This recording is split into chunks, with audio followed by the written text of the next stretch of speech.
Hello, everyone, to another very serious episode of Cinema Symposium. The Night Eats the World 2018. The morning after a party, a young man wakes up to find Paris invaded by zombies. From director Dominique Rocher, who has only one full-length feature to their name.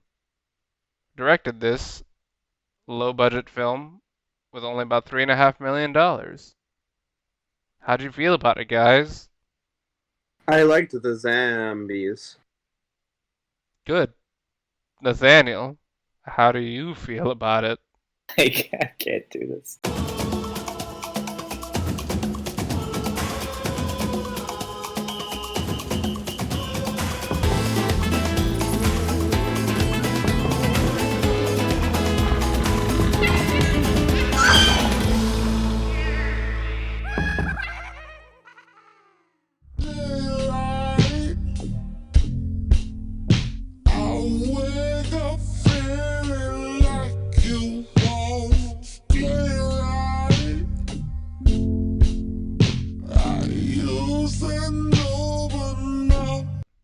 Yeah, I really liked it. I don't know if it is what I expected, but I enjoyed what I saw. It's tough to even come up with my own thoughts because Nathaniel, and I'm excited to hear Nathaniel rephrase it again. He did a really good job of putting into perspective, putting the ideas and themes of the film into perspective. I think it's a very personal journey, and they really use the medium well. It's so easy to take the low road when it comes to horror and zombie movies and the entire genre. You know, it's super easy to go with something that's blunt and crude and just gory and eerie, and that's it. And I really appreciate that they took a more thoughtful approach, and I think it paid off.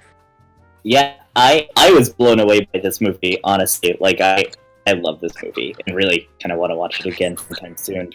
And yeah, it really struck me less as a movie about zombies or the zombie apocalypse and more as a movie just honestly about dealing with depression and how that affects your mind, especially given that the movie begins with this guy getting over a breakup in the middle of a party, isolating himself, and then he wakes up in the zombie apocalypse, and the whole movie from that point, it's not about finding a cure or ending the apocalypse or getting to a safe house or all the plots you usually expect from a zombie apocalypse. It's literally a story about him choosing to leave the building.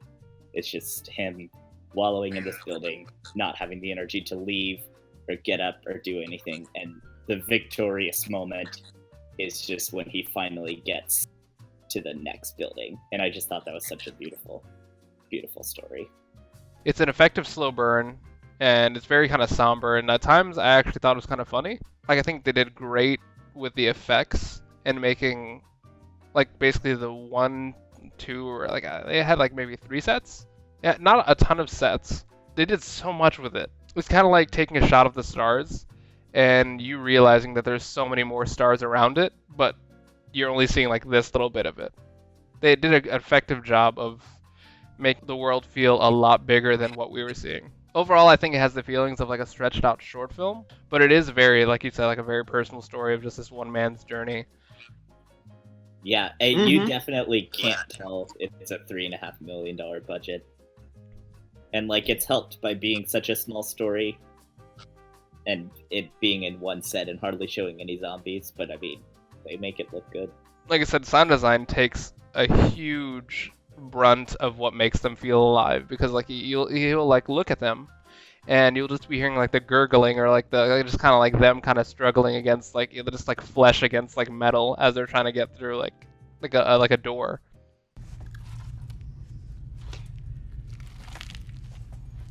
I was talking to Nathaniel about this, and one thing I really enjoy about the zombie genre is that it's almost Lovecraftian in the sense that there's a sort of base template laid down for what zombies can be and are. And then anyone who decides to add a new story to this saga, to the genre, kind of rewrites those rules and comes up with their own ideas for what a zombie is. Do zombies run? Do they shamble? Is it a 30-second infection rate? Is it a 3-day infection rate? Do they fully eat you? Do they just bite you? There's, do they form like freaking mountains like in World War Z, or, there's all sorts of fun concepts you get to make, and it's so cool exploring with every movie, pretty much every zombie movie, exploring the rules that they set up, and I really enjoy the way zombies are displayed in this film. And obviously, again, they're more metaphorical than a lot of zombie movies, but I think they still do a good job of creating classic but also interesting and compelling zombies, especially with like Alfred. Alfred is a really fun experiment, and Nathaniel and I were talking while we were watching, and we were like, this is such an interesting concept, and we were really excited to see what they did with it, and I appreciate the direction that they went. Yeah, it almost has the vibe of a sitcom in a way. Mm-hmm. Just in that you have this very small set and just a couple characters you follow. You, as a viewer, get kind of like familiar with the set and with the layout of it, and after a while, you feel like you could almost walk the set like blindfolded, which is like a pretty familiar, or not pretty consistent with like TV shows.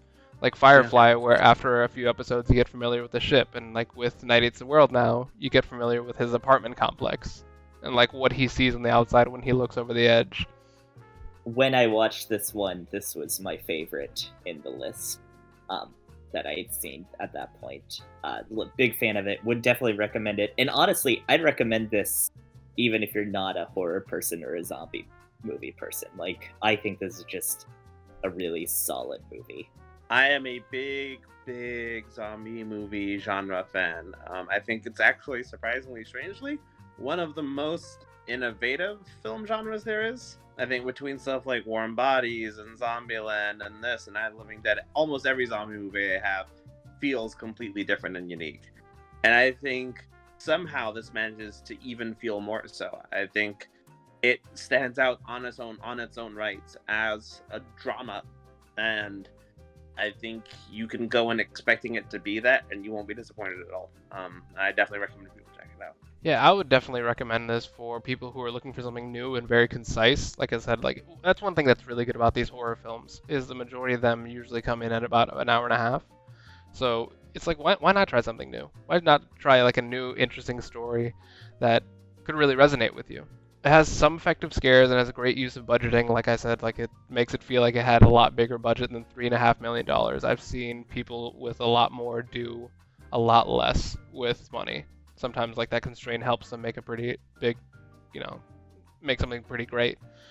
And overall tone is really effective, and I feel like it's a very solid zombie film, if not like just a very solid film in general.